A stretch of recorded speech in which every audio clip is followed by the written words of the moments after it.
You can't control the other parent's choices, but you can stop allowing their choices to control your peace. Welcome back to Co-Parenting with Dr. Jerry, where we talk about the realities of parenting across two homes. It can also be in one home.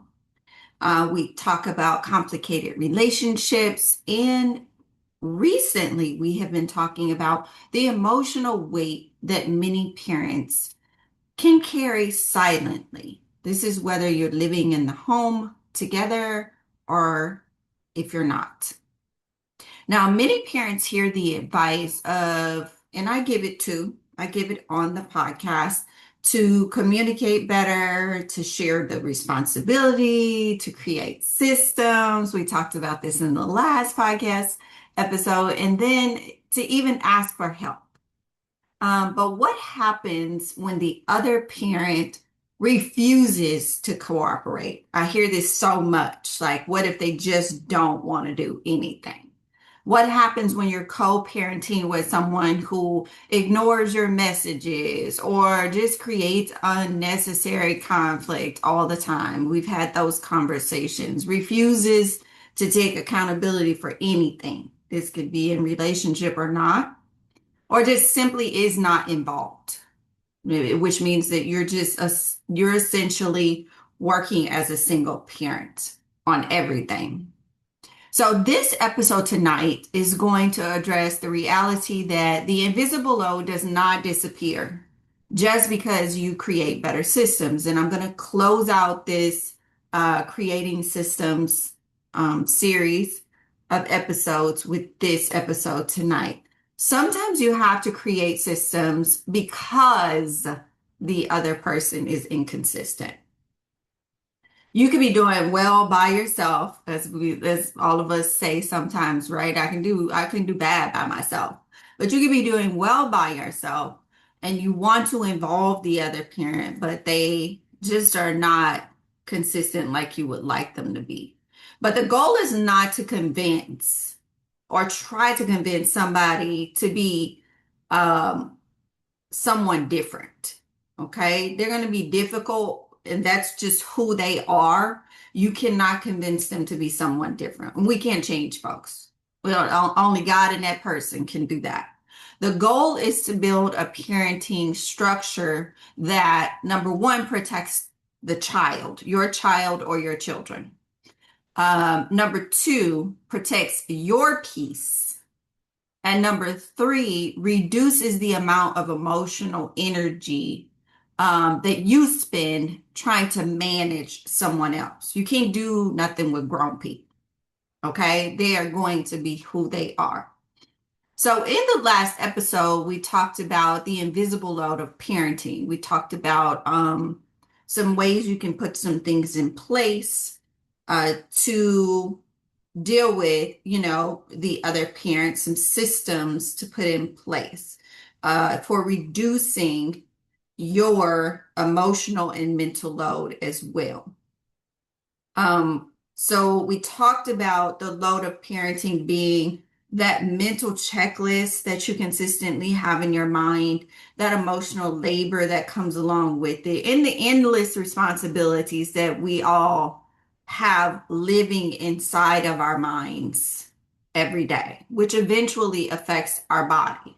The appointments, the schedules, the activities, the school, um, activities that they do, the reminders, the decisions that need to be made. But today we're going to talk about the part many people, I hear about, but they don't necessarily want to say out loud to anybody else because sometimes there's some shame to that. Like, I chose this person and this person is just a hot freaking mess. And now I have a child by this person. you know, and we feel ashamed because we chose this person to have a child by, basically. And it's just like they just intentionally just can't do right. So, what happens when you're trying to reduce your own invisible load, but the other parent is just making it heavier for you? Like, what happens when you're doing your part, but the other parent refuses to do theirs? And they absolutely refuse. Or what happens when you are technically co-parenting, but practically doing the parenting alone? My necklace is messing up. Sorry, y'all. I'm a hot mess. I'm in transition from here to out of the country. It's crazy. But anyway, side note. Because because here is something like I guess many parents need to hear. Your goal should not be to carry less because someone else finally changes. Like the fact that they are participating in your child's life or participating in the co-parenting with you should not change whether or not you carry less. You should not be carrying this heavy load, period, because there are many things that we take on that are not ours many times. And we say, like I said in the previous episode, if someone, if I don't do it, who will? Okay. So what I would like you to do is focus on creating systems that allow you to carry what belongs to you and release what does not. I know it's difficult. I know we say it's too much. Like if I release something and it's not going to get done. We don't know until we actually do it. And a lot of times we don't know if the other person will pick up what we're not doing until we actually release it, because that's technically what they were supposed to be doing anyway. So I'm going to go through we talked about strategies and actions last week, and I left the resources in the description for the podcast for last week. So be sure you look at those and look at the episode from last week. So I'm going to go through the 5 strategies that I talked about last week for lightening your load and some of those actions. And I'm going to go at it this time from a way of, if you have a parent who is unreliable, if you are co-parenting with someone who is unreliable or inconsistent, what are you going to do with these strategies, right? Okay, let's start with number 1. So number 1's original strategy was to create a brain system. Remember, we talked about that. This is a shared system, and it's still valuable in the way, even when the other parent doesn't participate. Because once again, many parents are going to say, well, one of the items in the shared brain system was to create a shared calendar. But my co-parent won't use the calendar. Okay. One of the items in the creating a shared brain system was to use emails if you needed to communicate, but your co-parent doesn't check emails. Okay. Maybe your co-parent don't want to communicate at all with you. They just want to talk to the kid or the kids. So here's the shift. The system is not only about cooperation. The system is about reducing your mental load. So if you have a person that does not want to cooperate, this is what I want you to do. They don't want to cooperate with your shared brain system. They don't want to communicate. They don't want to use emails. They don't want to use a shared calendar. Okay, fine. Create your own single source of truth. Create your own calendar. Create your own notes app. Create your own digital folders. You're still going to track those doctor's appointments, those school deadlines, those activities. You're still going to file those important documents. You're still going to have, make some notes for the teachers or the doctors. Okay. You have to stop and just say, I'm going to do this for myself, whether they participate in it or not. Why? Because I need to take some of the cognitive load off of myself. And number two, stop being that human reminder system. Okay? If you do these things for yourself, you also have to take off the plate reminding your co-parents. Why? Because if they did these things with you, they would see everything and you wouldn't have to remind them. So a difficult co-parent may train you, get you in the mindset of if you don't remind me, then our child suffers. That's a lie from the pit of you know what. That is a lie. It is not your job to remind another adult of what they need to do for their kid. It's not your job. It is a courtesy. But constantly reminding another adult creates another parent-child dynamic between you and that person. That grown man or that grown woman is not your child. You have reminders for your child. That's who you have reminders for. You do not you do not have to remind a grown person. And I want to say that another way, but I'm on this internet. Okay? It is a courtesy that you remind another adult of something. They need to set up their own systems if they are not going to share the system with you. They need to set up their own system of reminding themselves of what things are coming up. And if you don't remind them and they forget or they don't participate in something, that's on them. It is, as long as you're there doing what you need to do, your child is not suffering. Even if you didn't have the time and nobody shows up for the basketball game or nobody shows up for the volleyball game, your child is not suffering. If you have communicated with your child, I won't be able to be there today, baby. I used to have to tell my daughter that all the time. She played 3 sports and was in drama and theater. I was a school principal. I did not have time to come to everything that she did. But you know what? I remembered everything that she did because it was on my calendar.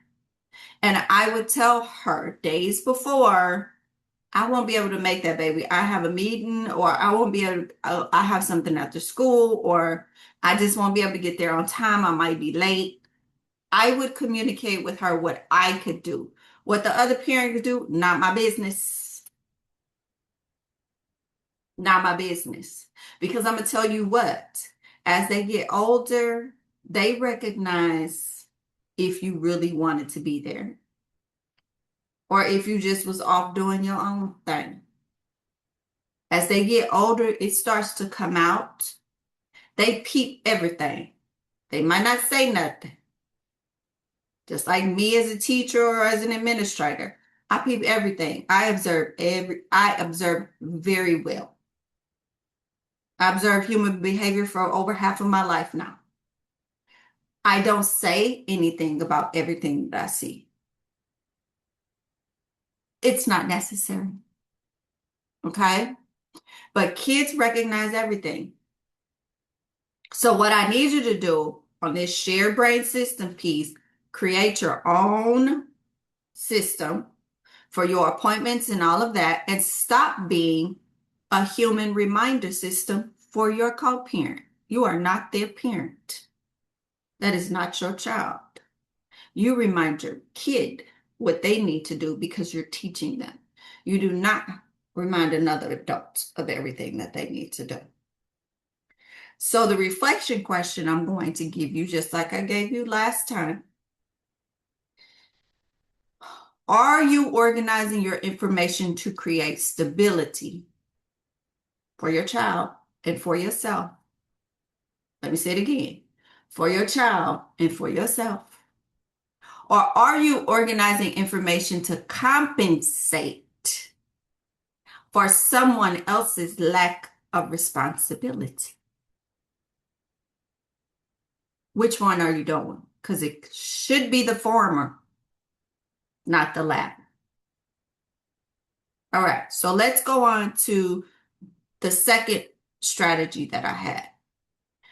The second strategy was I wanted you to shift from constant communication to structured communication. Okay? So the reality with this is that with a high conflict or a difficult co-parent, communication must, must become intentional. The goal is not for you to connect with this person. This is about facts. It's not about feelings. The goal is clarity. Once again, facts over feelings. So when you are dealing with a difficult co-parent, keep it short and sweet. Stop explaining. That's the first thing. Stop explaining. They don't need nor deserve. It is not a need. It might be a want. They might want you to explain something, but it is a courtesy if you explain something. You don't have to explain anything. Because many times we over explain because we want to be understood. We give too much information.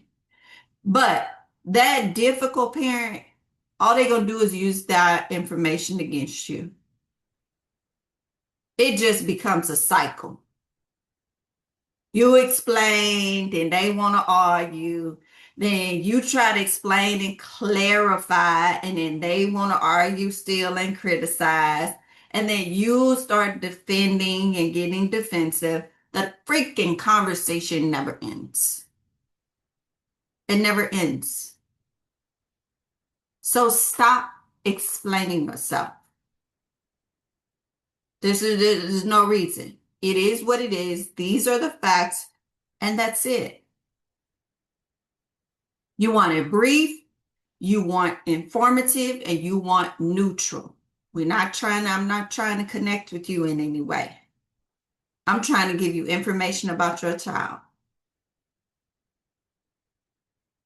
So when you get into this stuff, and I've seen it 50 million times, when people go into these whole, explanations, you always make it difficult. And I'm tired of having to remind you about this. And no. Don't nobody care what you're tired about.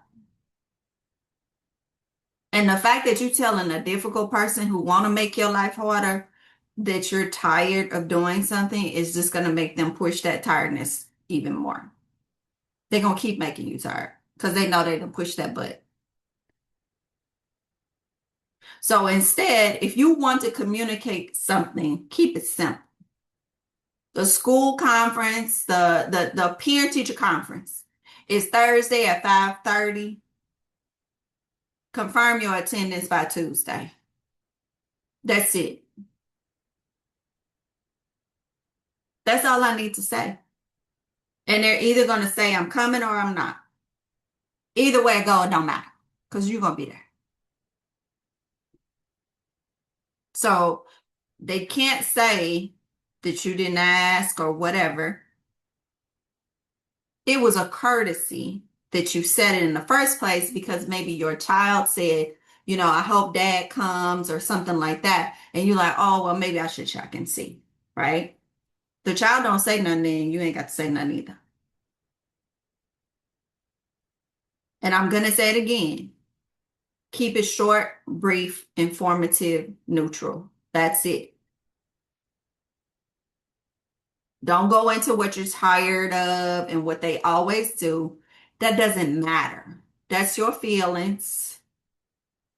Whether you feel like it's fact or not, that's your feelings when you're talking about I'm tired and this and that. Okay. The school conference is Thursday at 5:30. Confirm your attendance with me by Tuesday, please. That's it. That's all. Conversation. So number one was separate. No, this is going to be number two for me. So number one was stop explaining. Okay. Number two, I already went into it basically.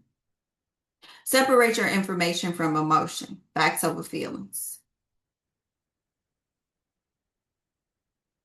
As I said, your feelings may be valid. That may be something that is going on with you. You're tired or they always being difficult. That's fine. That's your feelings. Let's give the facts.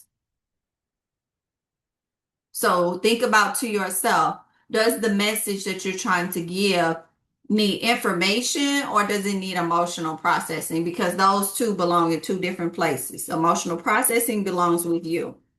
Information belongs with the other parent. So one and two went together. Three, last time I said, stop trying to win the conversation because it is not about a winning or losing. A difficult co-parent may invite you into arguments. You do not have to accept every invitation to discord that you are providing.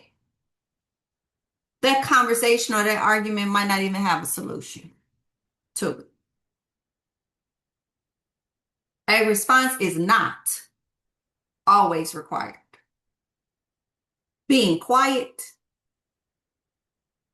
can be a boundary that you set. It's hard. Believe me, you talking to the queen of what could have been passive aggressiveness, okay? I'm still a work in progress. Silence can be a boundary that you set. And a no answer is an answer. So your reflection question that I want to give you is, am I communicating to solve a problem? Or am I communicating because I need them to understand my pain? And do you really think they're going to understand and want to understand and hear about your pain? I mean, if they being difficult in the first place and just ignorant. I mean, you should be communicating to solve a problem. If that problem has no solution that you are able to give, then you just stop talking. If it's not your problem and that is not your assignment, you just stop talking. Okay? So what I asked you to do for number two was I wanted you to, for number one, let's go back, was stop explaining. Okay? This is when the communication gets difficult. You are shifting from constant communication to structured communication. We are structuring our communication. So I want you to stop explaining. I want you to separate the information from emotion. So facts over feelings. Keep it short, keep it simple, keep it neutral. We are not connecting here. We are giving information about our child.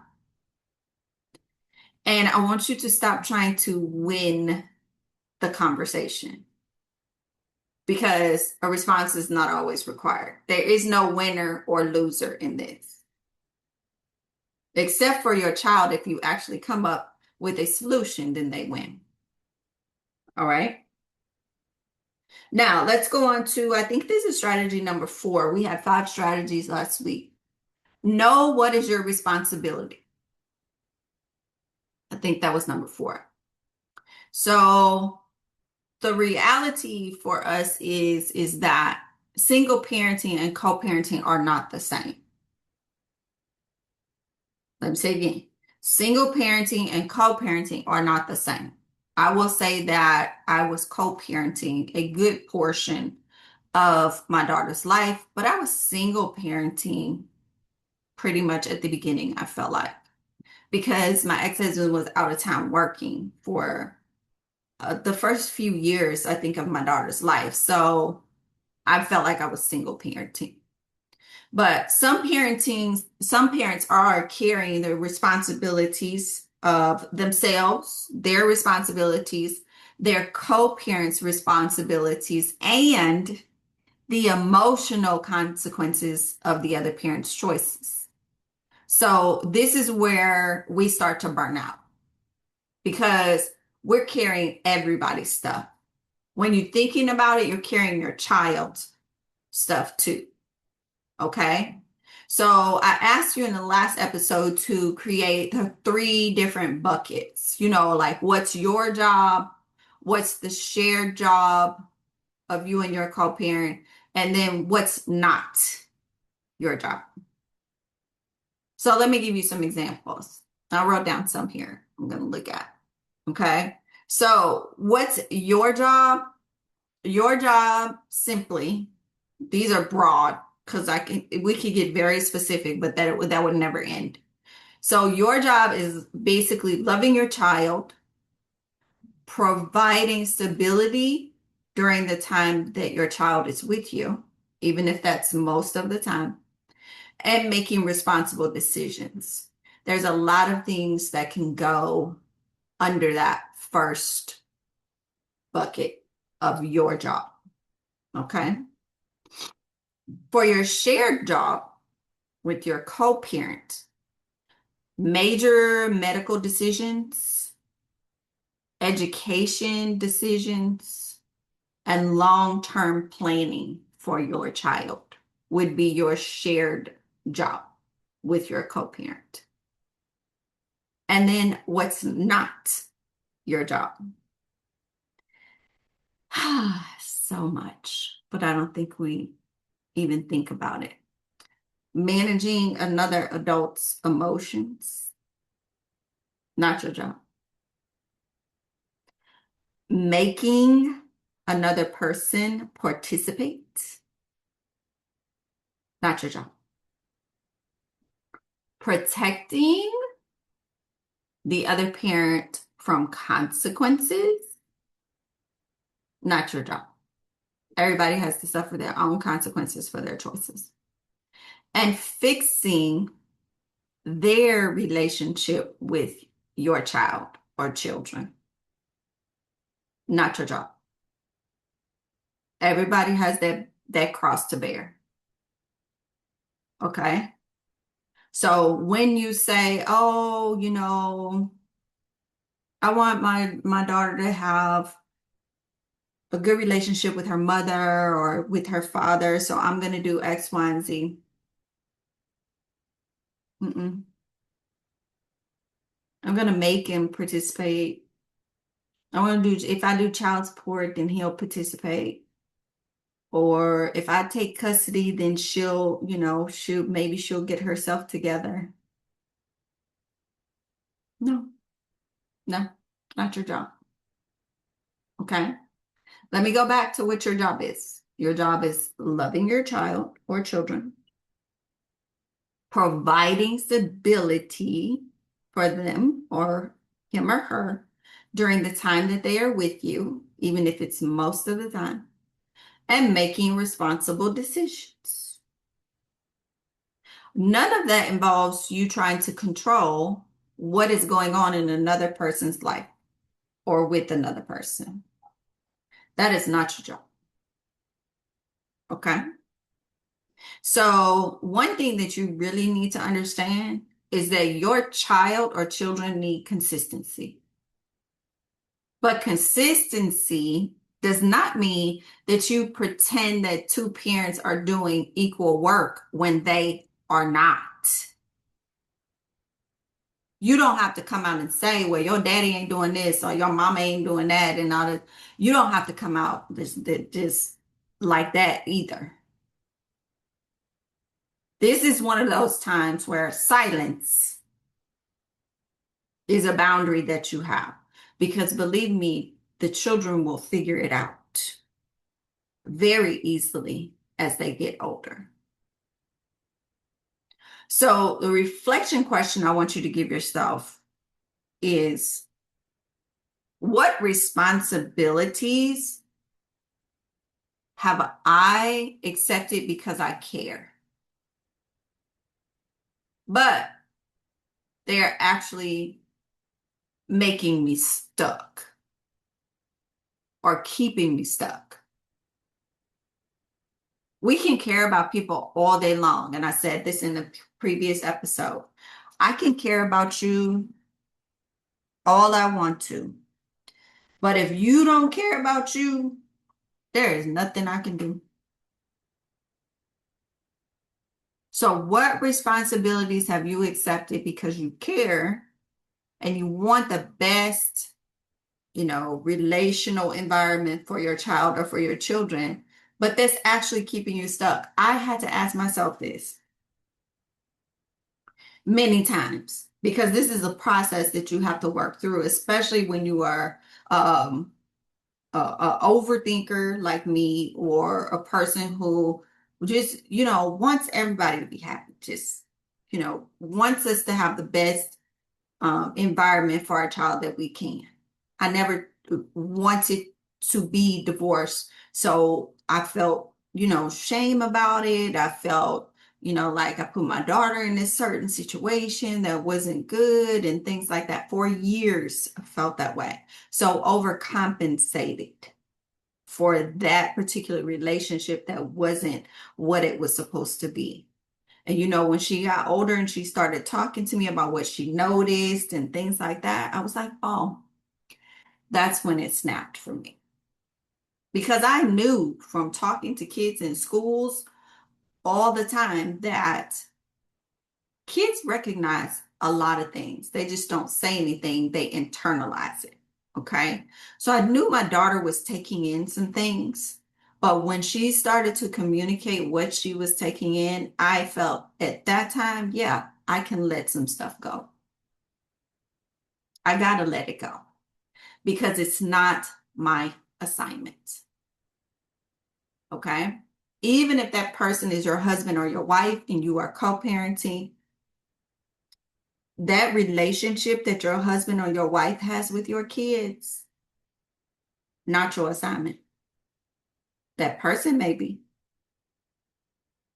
Sometimes we marry people that's really not our assignment, but that's another episode. That relationship that they build with your children or your child, not your assignment. You cannot create it. You can't make it better.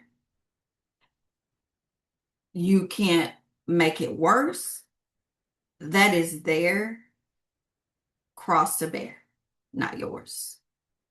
Okay? So that number 4 strategy was know what is your responsibility. Make that list. My job, what is my job? Loving my child, providing stability, making responsible decisions. What's our shared job? Major medical decisions, education decisions, long-term planning. What's not my job? Anything that has to do with the other adults and their relationship with our child. They have to do that. If you are the one providing the consistency, that's what your child needs. At least one adult that is providing the consistency and emotional regulation. We talked about this for them. You do not have to fake it till you make it. You do not have to broadcast that they are not doing equal work. Believe me, the children see it. All right. So the next part, the next strategy we talked about was building in recovery time. Now, many people are going to laugh at this because Jerry, you're talking about, being a single parent and how we have to do this and do that. And when do I have recovery time? Like who has time for that? And I ask myself that many times myself. Okay.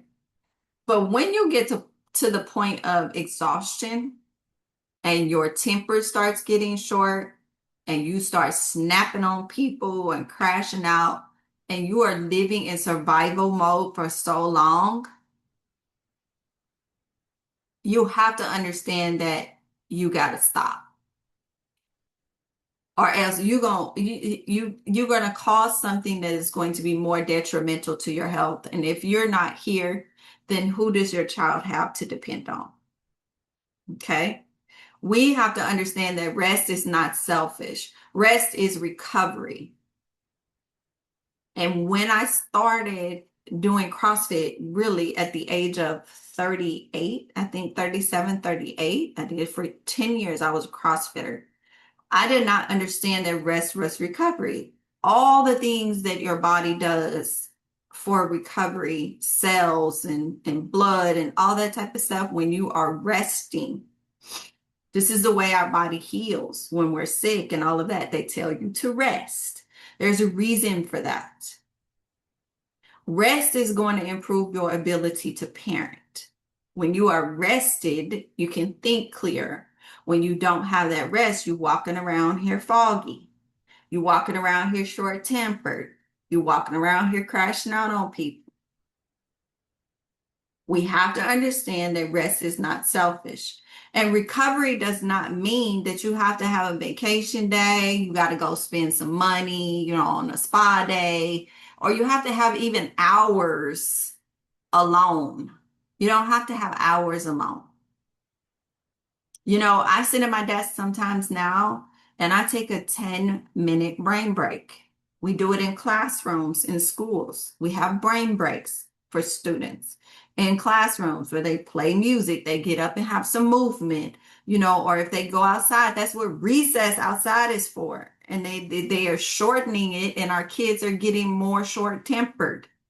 We wonder why when they don't get the physical education and they don't get outside and move their bodies and all this type of stuff, why their brains are in totally different places. They can't think, they can't pay attention and all of that. They on a game all day, sitting down and all this type of stuff. No, get up and move your body. Get some rest, get some sleep, take a nap. So the rest could be 10 minutes. Even if you sit, some people sit in their car for 10 minutes before they even go in the house. A lot of men do this. Maybe for other reasons, I don't know, but they do it. So 10 minutes in your car before you even go into, I used to do it before I went into the school in the mornings. Like turn on some music that I knew would get me together, and then I would go into school. Taking a walk around your neighborhood if you can. Go to, a community center and walk on the track. Just sitting and having some coffee alone or some tea. Talking to a friend. We barely talk on the phone anymore to people. We text most of the time. Or even just reading or journaling before you go to bed. I read something every night before I go to bed. Unless I'm just exhausted, I just get into bed and go to sleep. Okay? It's not sitting on your phone and scrolling Instagram and all of that. That contributes to our technology addiction that we have.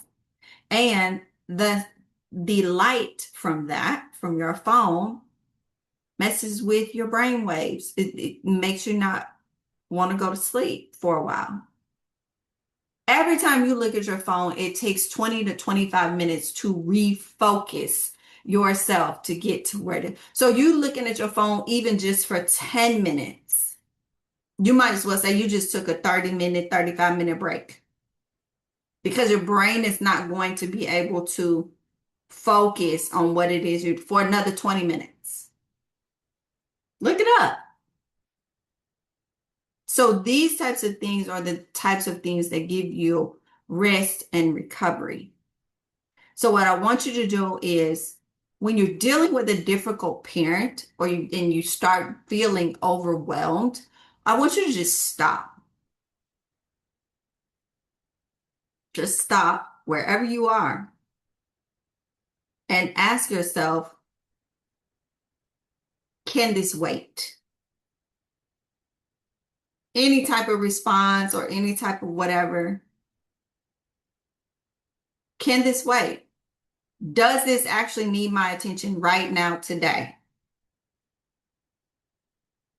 And if it does need to, is there someone else that can help me handle this? Because I am overwhelmed. I'm overstimulated, right? So creating your reset, like recovery plan, is very, very vital to you being able to lighten that load for yourself. And the reflection question I want to give you is, what would change? What would change if you treated your energy as something that was so valuable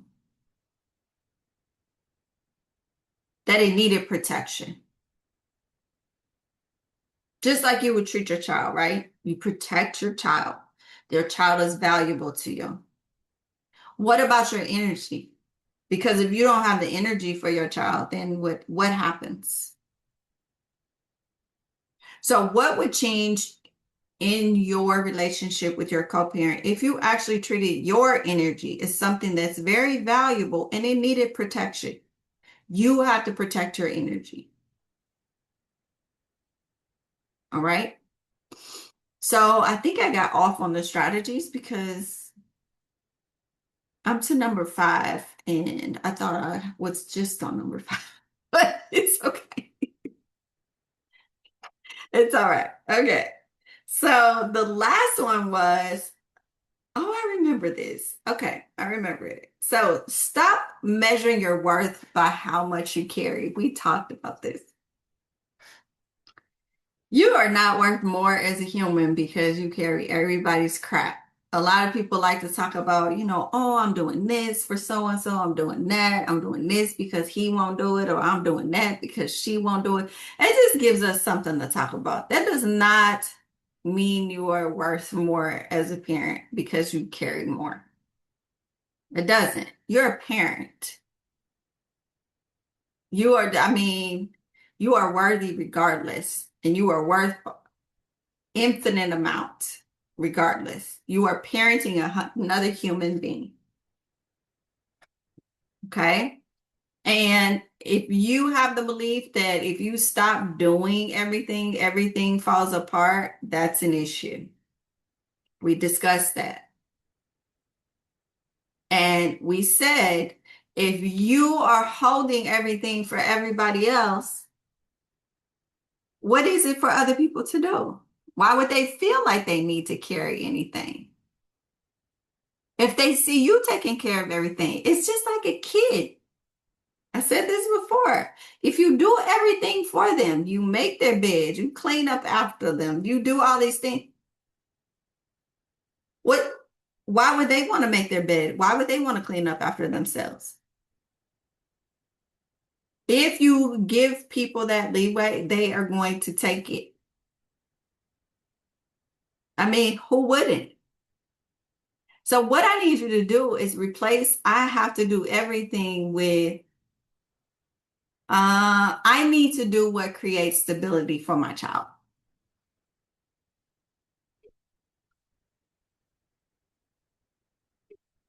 That's what I want you to do. Focus on the stability for your child. Whatever you need to do to create stability for your child is what you have to do. You do not have to do everything. I want you to replace that nobody will do it unless I do it with making those responsible choices without trying to rescue everybody else. You are not failing if things aren't perfect. Your child needs a healthy parent, not a burnt out one. You can be a burnt out superwoman or a burnt out Superman. What does that do for anybody? You can't use your powers because you're burnt out.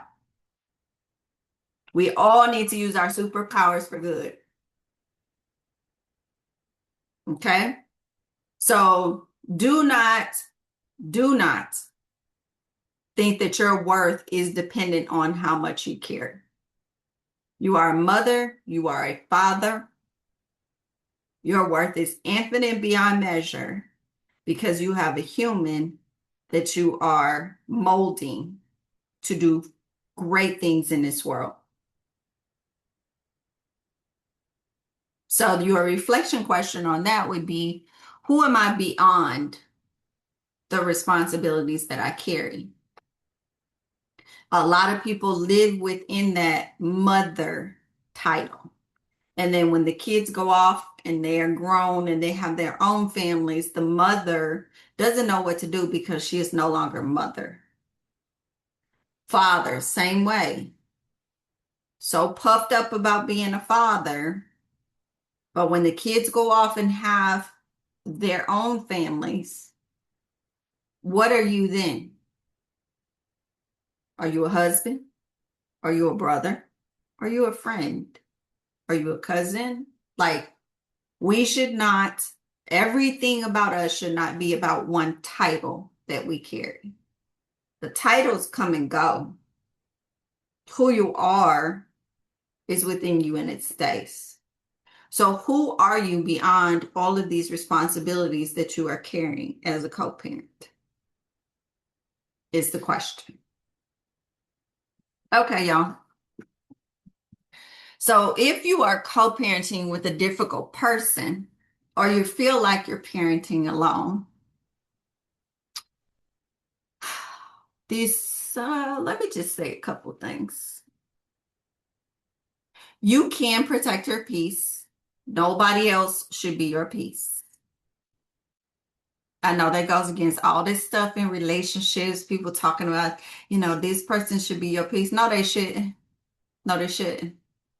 They shouldn't be chaos, but you cannot rely on somebody else to be your peace. You should have peace within you first before you find somebody. Another episode, though. You can protect your peace. You don't have to put a wall up to do it. You can put a gate there, allow somebody in, but you can protect your peace and create those boundaries. You cannot control another person's choices. So if they want to be difficult, let them be difficult. If they don't want to be involved, let them be uninvolved. Your children will, or your child will notice it as they get older. If you try to get them to interact, you allowed them the time and space to interact and be with their child and things like that, and they decided not to, that's one story. But if you are blocking their interaction or their relationship with their child, that's another story, and you are going to have to pay for that. Okay?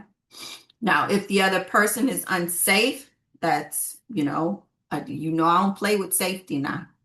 Okay? I get that. But if it's just a thing of ego where that person didn't want you, that mother didn't want you, or that father didn't want you, and now you want to block the relationship with your child will know that as they get older, and they will treat you accordingly. They will also treat whatever woman and man that comes into their life accordingly, because they will have those mother and those father wounds. Think about that. Okay? Now, you can create systems even if you are dealing with a difficult person. We just talked about that. Or you are parenting alone. And you can choose what belongs to you and what you need to release that does not belong to you. Your child does not need a parent that sacrifices themselves completely for this co-parenting relationship or this co-parenting environment. Your child needs a parent who models healthy responsibility, emotional regulation, and some self-respect. You are respecting yourself when you put up those boundaries, and you are releasing things, and you're taking your rest, and you're doing all the things that we talked about today. So the invisible load then will become lighter when you stop asking yourself, how do I carry all of this better? Why are you asking yourself that? You need to start asking yourself, what's not mine to carry that I can offload? And practicing that is the type of healthy co-parenting or single parenting that you need to do. Okay. Now, that is going to be the end of my talking about the podcast today.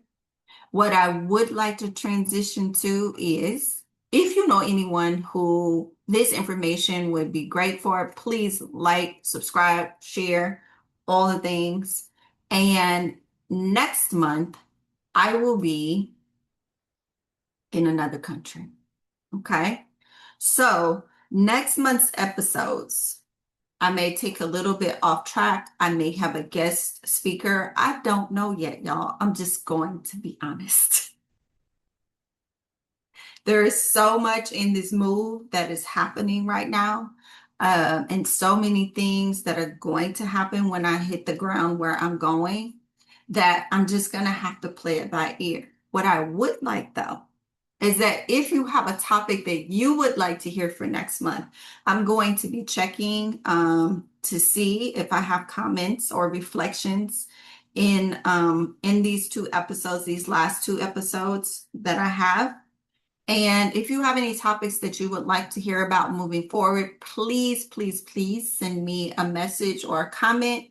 Let me know what you would like to hear, and then I can base the next two episodes off of that. But I do have things that I can talk about and people that I can bring to the podcast. But in this move that I am taking and this life change and transition, I just want to make sure that I stay on top of what it is you guys want to hear about. So if ever you have something that comes to your mind that you would like to hear me talk about, you are welcome to leave that in the comments section under any of the episodes. I do not have a problem with feedback. So let's go back, circle back to today's episode being about the emotional load, and if you are co-parenting with a difficult person while dealing with the emotional or mental or physical load that you carry as a co-parent or parent. I want you guys to stop carrying everything. Even if you don't have another person that you are co-parenting with, maybe you have grandparents that are helping you parent. Maybe you have an aunt and an uncle or family members, or maybe you have close friends that are helping you parent your child. There are still some things that you need to stop carrying when you are overwhelmed and to prevent burnout, because parenting is heavy. It is heavy. I only had one child. I was divorced. I had a co-parent and it's still heavy, and she's an adult. Okay. The parenting doesn't stop even when they're adults. So you have to have some systems and things in place to make sure that it does not overload and overwhelm you, so that you are still able to be there for your child, whether they're a child or adult child, as throughout their life and throughout yours. Because once we step into the parenting, let's say, position, it's never ending. All right. So thank you guys again. I will see you guys next time on Co-Parenting with Dr. Jerry. Go out there and co-parent with a purpose. Bye.